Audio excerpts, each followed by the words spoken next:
پیامبری حضرت نوح علیه السلام. حضرت نوح علیه السلام یکی از بزرگترین پیامبران بعد از حضرت آدم علیه السلام برای هدایت جامعه‌ای فرستاده شد که در بت‌پرستی غرق شده بودند و بت‌هایی مانند ود، سوا و یغوث را می‌پرستیدند. او مردم را به عبادت خدای یگانه و ترک بت‌پرستی دعوت کرد.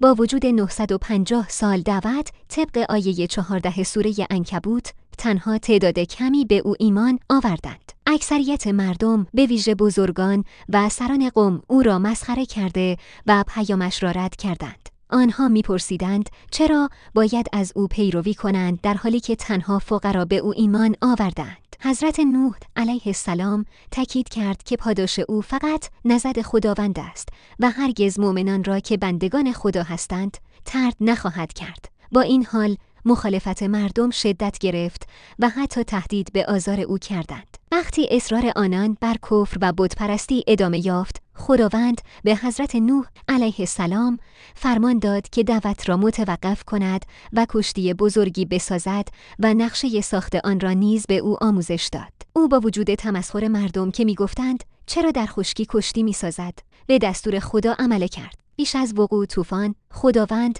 به حضرت نوح علیه السلام دستور داد تا از هر جفت حیوانات، نر و ماده خانواده اش به جز افراد بی ایمانه و مؤمنان را به کشتی ببرد. سپس طوفان عظیمی آغاز شد. آب از زمین جوشید و باران شدید بارید و همه جا را فرا گرفت. پسر حضرت نوح که به او ایمان نیاورده بود، تلاش کرد تا به کوهی پناه ببرد، اما حضرت نوح هشدار داد که تنها پناهگاه نزد خداوند است.